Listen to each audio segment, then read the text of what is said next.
मेरे साथ बोलिए, भारत माता की। क्यों भाई, क्या हो गया पुणे वालों की आवाज को?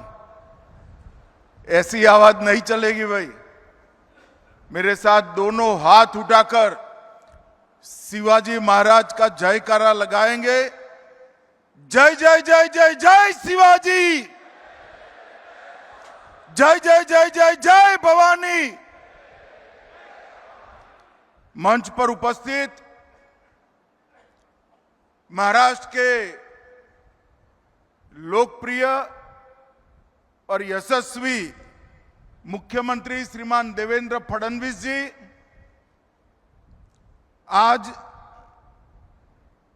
जिनको तिलक राष्ट्रीय पुरस्कार से सम्मानित कर रहे हैं, ऐसे अणिशुद्ध देशभक्त, जन्मजात देशभक्त श्रीमान अजीत डोभाल जी, महाराष्ट्र के उप मुख्यमंत्री श्री एकनाथ शिंदे जी, श्रीमती सुनेत्रा प्रभार जी, सहकारिता मंत्रालय में मेरे साथी श्री मुरलीधर महल जी, भाजपा के वरिष्ठ नेता और महाराष्ट्र सरकार के उच्च और तकनीकी शिक्षा मंत्री चंद्रकांत दादा पाटिल जी, महाराष्ट्र सरकार के मंत्री उदय सावंत जी, हमारे प्रदेश अध्यक्ष रविंद्र चौहान जी, doctor Rohit Tilak ji, doctor Geetali Tilak ji, doctor Pranati Tilak ji, यहीं की विधायक और मंत्री महाराष्ट्र सरकार में माधुरीताई मिसाल जी, और आज इस सभागार में अजीत जी के सम्मान में एकत्रित आए हुए पुणे के सभी भाइयों बहनों को मेरा राम राम नमस्कार। मित्रों, आज महान देशभक्त, महान स्वतंत्रता सेनानी, दूरदृष्टा और एक प्रखर पत्रकार लोकमान्य बाल गंगाधर तिलक जी की 106वीं पुण्यतिथि है। मैं बड़े मन से तिलक महाराज के जीवन को, उनके सिद्धांतों को और देश की आजादी और देश का रास्ता प्रशस्त करने के लिए उनके योगदान को मनपूर्वक प्रणाम कर कर स्मरण करता हूं। आज अन्ना भाऊ साठे जी का भी जन्मदिन है। अन्ना भाऊ जिस परिस्थिति में पैदा हुए, समाज के जिस वर्ग में पैदा हुए, मातंग समाज से पैदा होकर बहुत अल्प काल का शिक्षा प्राप्त कर अपने आप, कोई व्यक्ति कैसे अपने आप को शिक्षित करता है, इसका अगर पूरे भारत में उदाहरण ढूंढना है तो अन्ना भाऊ साठे जी एकमात्र उदाहरण है। वो स्वयं विद्यार्थी भी थे, वो स्वयं शिक्षक भी थे, और फिर भी न केवल मातंग समाज, न केवल दलित समाज, समग्र समाज के एक महान समाज सुधारक बनकर वो उभरे। वो लोग कवि भी बने, वो क्रांतिकारी विचारों से अपने साहित्य का सृजन भी करे, और वो मराठी साहित्य जगत में साहित्य रत्न और लोक शाहीर भी कहलाए गए। जब अन्ना भाऊ के जीवन को समझते हैं तब मालूम पड़ता है कि पूरे जीवन में जो बच्चा सिर्फ 1.5 डेढ़ दिन ही स्कूल में जा पाया, उसने अपने आप को विद्यार्थी और शिक्षक दोनों बनाकर समाज में इतना बड़ा योगदान दिया। साठे जी को भी मैं मनपूर्वक प्रणाम करता हूं। भाइयों बहनों, आज तिलक महाराज की पुण्यतिथि है। कोई एक व्यक्ति के जीवन पर जब पुस्तक लिखना होता है तो उसके बहुत सारे चैप्टर होते हैं, प्रकरण होते हैं। उनके जीवन में उन्होंने जिस जिस विषय पर योगदान दिया है, जो जो घटनाएं घटी हैं, वो चैप्टर में रेखांकित की जाती हैं। मगर तिलक महाराज पर अगर पुस्तक लिखना है तो चैप्टरों से ही पूरा पुस्तक भर जाएगा। इतना बड़ा योगदान तिलक महाराज का भारत के स्वातंत्र संग्राम में। तिलक महाराज स्वातंत्र संग्राम को एक नई दिशा में, एक नया अर्थ देने के लिए उन्होंने एक महान उद्घोषणा की, स्वराज मेरा जन्मसिद्ध अधिकार है। इस देश की जनता को स्वराज कोई दे नहीं सकता। इस देश की जनता का यह अधिकार है और उसको हम प्राप्त कर रहेंगे। पुनेरी पगड़ी पहनकर जब वो गौरव के साथ वो बात बोले होंगे, मैं कई बार आंख बंद कर सोचता हूं कैसा दैदीप्यमान वो पल होगा जब उन्होंने अमर वाक्य घोषित किया होगा। यही भूमि से शिवाजी महाराज ने स्वराज की घोषणा की थी। उस वक्त उन्होंने कहा था, स्वराज मतलब शासन नहीं, सिर्फ शासन नहीं, स्वराज मतलब हमारा शासन, हमारी भाषा, हमारी संस्कृति और हमारा धर्म, ये जब प्रस्तापित होता है तब ही पूर्ण स्वराज की प्राप्ति होती है। और तिलक महाराज ने भी अपने जीवन में स्वराज के आंदोलन के साथ, स्वतंत्रता के आंदोलन के साथ जनता को जोड़ने का काम किया। और उन्होंने स्वतंत्रता आंदोलन में एक नए प्रकार के राष्ट्रवाद का जन्म दिया, सांस्कृतिक राष्ट्रवाद का। राष्ट्रवादी कई लोग हुए, मगर तिलक महाराज ने जब गणपति उत्सव और शिवाजी महोत्सव शुरू किया, उन्होंने राष्ट्रवाद को देखते देखते सांस्कृतिक राष्ट्रवाद में बदलने का काम किया। उन्होंने आने वाले दिनों में देश के चलने की दिशा भी तय कर दी और कहा कि ये देश जब भी आजाद होगा इस रास्ते पर चलेगा। और वो व्यक्ति की दूरंदेशी देखिए, आज देश सांस्कृतिक राष्ट्रवाद के रास्ते पर चल गया है, चल पड़ा है। अब उसको कोई वापिस नहीं ला सकता। देश यही रास्ते पे चलता रहेगा। तिलक महाराज एक शिक्षक थे, शिक्षा में राष्ट्रीय शिक्षा के आग्रही थे, प्रखर पत्रकार थे। पत्रकार कितना निर्भीक हो सकता है, वो केसरी के तंत्री लेख देखकर ही कोई इसका अनुभव कर सकता है। और एक बहुत बड़े चिंतक के रूप में उन्होंने भारत की आत्मा की अभिव्यक्ति दुनिया के सामने करने का काम तिलक महाराज ने किया। करोड़ों लोगों के हृदय के अंदर स्वराज का मंत्र प्रज्वलित किया। एक युग पुरुष, एक महान शिक्षक, एक निर्भीक पत्रकार, चिंतक, कर्मयोगी, लोकमान्य बाल गंगाधर तिलक की जोड़ पूरे स्वतंत्रता संग्राम में किसी के साथ मेल नहीं खाती है। वो सबसे ऊपर थी। मित्रों, इन्होंने अभी मुझे भी गुजराती में तिलक महाराज की गीता का अनुवाद दिया गया। मेरा सभी युवाओं से आग्रह है, गीता को तिलक महाराज की दृष्टि से पढ़िए। आपके जीवन में कभी आप गलती नहीं कर पाएंगे, ये मैं आपको गारंटी देता हूं। ये जो ग्रंथ है वो श्रीमद् भगवत गीता का व्यवहारू स्वरूप क्या हो सकता। एक आम आदमी, एक विद्यार्थी, एक युवा, एक किशोर, एक नागरिक भगवत गीता को कैसे जी सकता है, उसका व्यवहारू स्वरूप तिलक महाराज ने हम सब के सामने रखने का काम।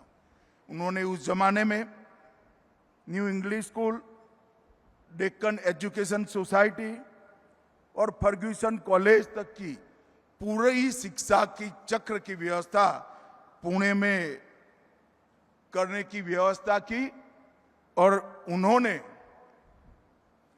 बुद्धि को ज्ञान देना ये शिक्षा का काम है। ये मंत्र दिया, चरित्र को दृढ़ीभूत करना वो शिक्षा का काम है। और शिक्षा प्राप्त कर कर जो बड़े होते हैं वो सभी भारत माता के चरणों में समर्पित करे, वो शिक्षा है, वो व्याख्या उन्होंने की। अंग्रेज अगर किसी अखबार से डरते थे तो केसरी और द मराठा से डरते थे, और उसमें अखबार से ज्यादा तिलक महाराज का बहुत बड़ा योगदान था। उन्होंने पहली बार प्रस्तावित किया था कि राष्ट्र की चेतना को जगाए बगैर स्वतंत्रता अगर मिलती भी है तो वो स्वतंत्रता का कोई मूल्य नहीं है। राष्ट्र की चेतना को जगाकर ही स्वतंत्रता प्राप्त करनी चाहिए। दूसरा उन्होंने कहा था, संगठन के बगैर, जनशक्ति के बगैर राष्ट्र शक्ति कभी निर्मित नहीं हो सकती। और उन्होंने कई प्रकार के उत्सवों के माध्यम से न केवल महाराष्ट्र, देश भर की जनता को संगठित करने का काम किया। आत्मनिर्भरता, अनुशासन और उत्तरदायित्व को भी, कर्तव्यों को भी, इनके स्वराज पर के जितने भाषण हुए हैं उसको पढ़ोगे तो मालूम पड़ेगा कि आत्मनिर्भरता वो भी स्वराज का हिस्सा है, अनुशासन, डिसिप्लिन वो भी समाज का हिस्सा है, स्वराज का हिस्सा है, और कर्तव्य भाव देश के प्रति, हमारे संविधान के प्रति, वो भी स्वराज का हिस्सा है। मैं मानता हूं कि एक ही व्यक्ति ने अपने एक जीवन में इतने सारे काम किए कि जब तिलक महाराज का देह शांत हुआ, महात्मा गांधी को भी कहना पड़ा ये लोकमान्य थे, लोगों में सबसे लोकप्रिय तिलक महाराज थे। और ये बात हम सब के लिए बहुत अकूट प्रेरणा का स्रोत है। उनका जीवन, उनका कवन, जो बोले हैं, जो लिखा है, वो आज के युवा और किशोरों के लिए प्रेरणा स्रोत है। मैं सभी को मन पूर्वक अपील करना चाहता हूं, तिलक महाराज को पढ़िए, आपको मालूम पड़ेगा कि तिलक महाराज का लेखनी कभी कालबाह्य नहीं होगा, ये एटर्नल है, हमेशा देश का मार्गदर्शन करता रहेगा। मित्रों, आज मैं लोकमान्य तिलक राष्ट्रीय पुरस्कार अभी अभी श्रीमान अजीत डोभाल जी को दिया गया, वो देने के लिए आया हूं। मैं तिलक स्मारक ट्रस्ट का हृदय से धन्यवाद देना चाहता हूं कि अजीत डोभाल जी को पुरस्कार देने के लिए उन्होंने मुझे बुलाया और मुझे ये मौका मिला। मित्रों, हमारे समाज जीवन में पुरस्कार को तमका मानते हैं। पुरस्कार तमका नहीं है। पुरस्कार एक लोगों को प्रेरणा देने का और लोगों के, बड़े लोगों के काम को एक्नॉलेज करने की एक पद्धति है। कोई व्यक्ति जब समाज के किसी भी क्षेत्र में बहुत बड़ा काम करता है तब वो व्यक्ति नहीं रह जाता है, वो इससे आगे कई गुना आगे निकल जाता है। और समाज का दायित्व है, उत्तरदायित्व है कि ऐसी व्यक्तियों का सम्मान करना। ऐसी व्यक्तियों का जब सम्मान होता है तब समाज के कृतज्ञ भाव का तो एक प्रकार से निर्वहन होता ही है, क्योंकि जिन्होंने पूरा जीवन समाज के लिए दिया उनको पुरस्कृत करना वो समाज का उत्तरदायित्व है। परंतु इसके साथ साथ ऐसे व्यक्तित्वों के तरह जीने का भी कई सारे लोगों को प्रेरणा मिलता है जो ये परंपरा को निरंतर बनता है। और मैं मानता हूं कि आज तिलक पुरस्कार जो अजीत डोभाल जी ने को मिला है, इस देश के लिए जीने वाले, इस देश के लिए काम करने वाले हर क्षेत्र के नागरिकों के लिए ये बहुत बड़ा प्रेरणा का स्थान बनेगा। इसमें मेरे मन में कोई संशय नहीं है। मैं फिर से एक बार अजीत जी को पुरस्कार देने के लिए और पुरस्कार देने के लिए मुझे बुलाने के लिए तिलक स्मारक ट्रस्ट का हृदयपूर्वक धन्यवाद करना चाहता हूं। मित्रों, मैं गुजरात में गृह मंत्री था, तब से अजीत डोभाल जी को जानता हूं। हमारे यहां एक सीरियल बॉम्ब ब्लास्ट हुआ था, मेरा अजीत जी से कोई परिचय नहीं था। मुझे नरेंद्र मोदी जी ने, उस वक्त गुजरात के मुख्यमंत्री थे, उन्होंने कहा था कि सिर्फ ये बॉम्ब ब्लास्ट नहीं, बॉम्ब ब्लास्ट के पीछे जो लोग हैं और देश भर में जितने बॉम्ब ब्लास्ट हुए हैं उसकी जांच गुजरात पुलिस ने करनी चाहिए और आप अजीत डोभाल जी को बुलाइए और उनके साथ, आपके अफसरों के साथ बैठकर चर्चा करिए। मुझे याद है मेरे घर पर अजीत जी आए थे, दोपहर का वक्त था और उन्होंने जो टिप्स दी थी इसका परिणाम ये था कि न केवल अहमदाबाद बॉम्ब ब्लास्ट, देश भर के 13 बॉम्ब ब्लास्ट एक साथ गुजरात पुलिस ने रिजॉल्व किए थे। ये बहुत बड़ी उपलब्धि।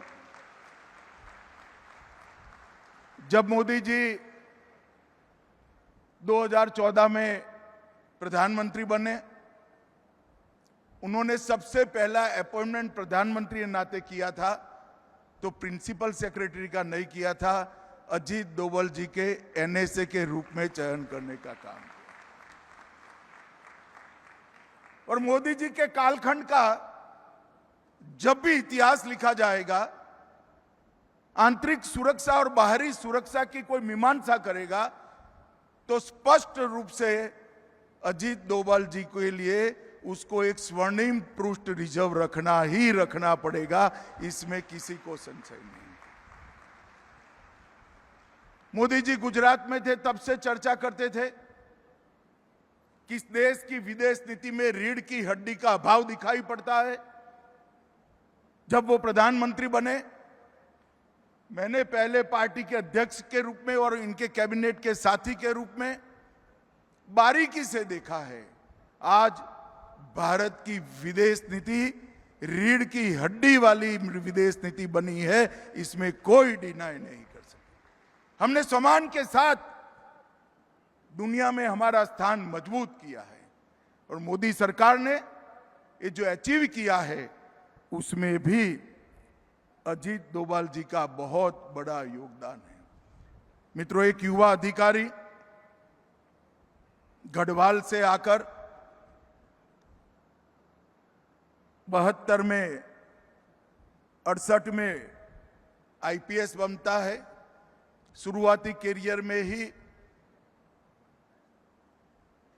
केरल की इनकी कैडर छोड़कर आईबी के डेप्यूटेशन पर आना और फिर 72 से लेकर जब डीआईबी बने तब तक सतत आईबी के ऑफिसर के रूप में हर चुनौती जो देश के सामने आई उसके लिए इनको ही डीआईबी जो उस वक्त के थे उन्होंने नियुक्त किया।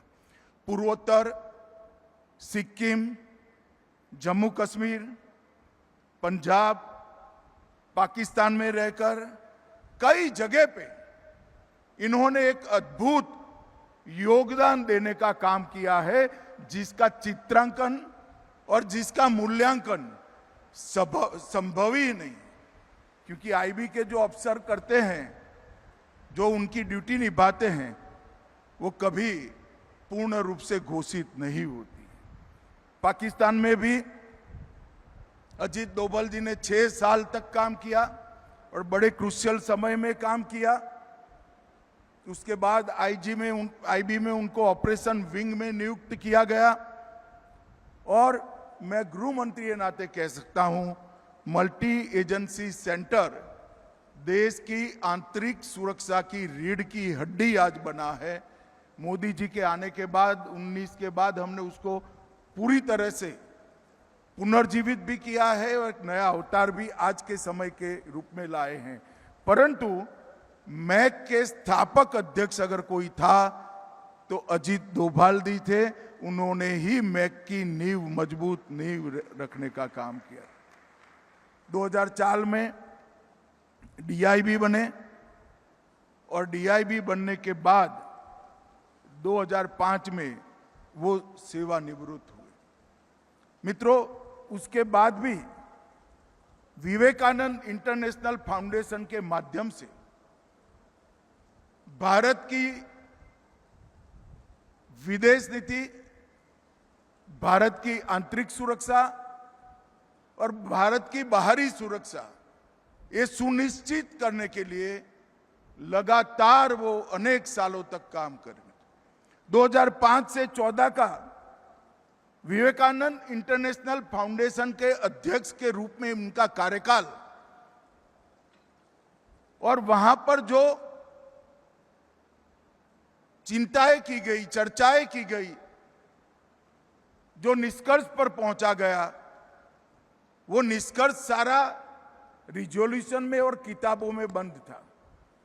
मगर 2014 में जब नरेंद्र मोदी जी प्रधानमंत्री बने, अजीत डोभाल जी को उन्होंने एनएसए बनाया और जो भी मंथन हुआ था उसको जमीन पर उतारने का काम कर दिया।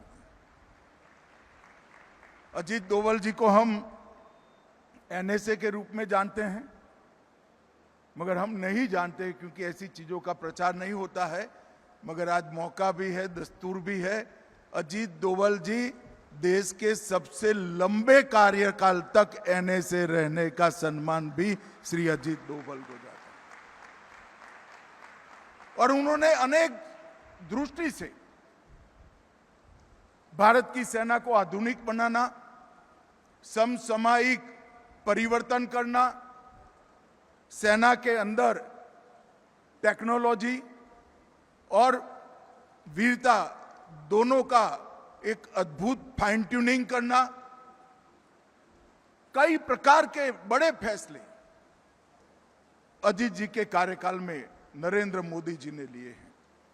और नरेंद्र मोदी जी के फैसलों के पीछे डोभाल जी का बहुत लंबा अनुभव सिद्ध सलाह भी होता था।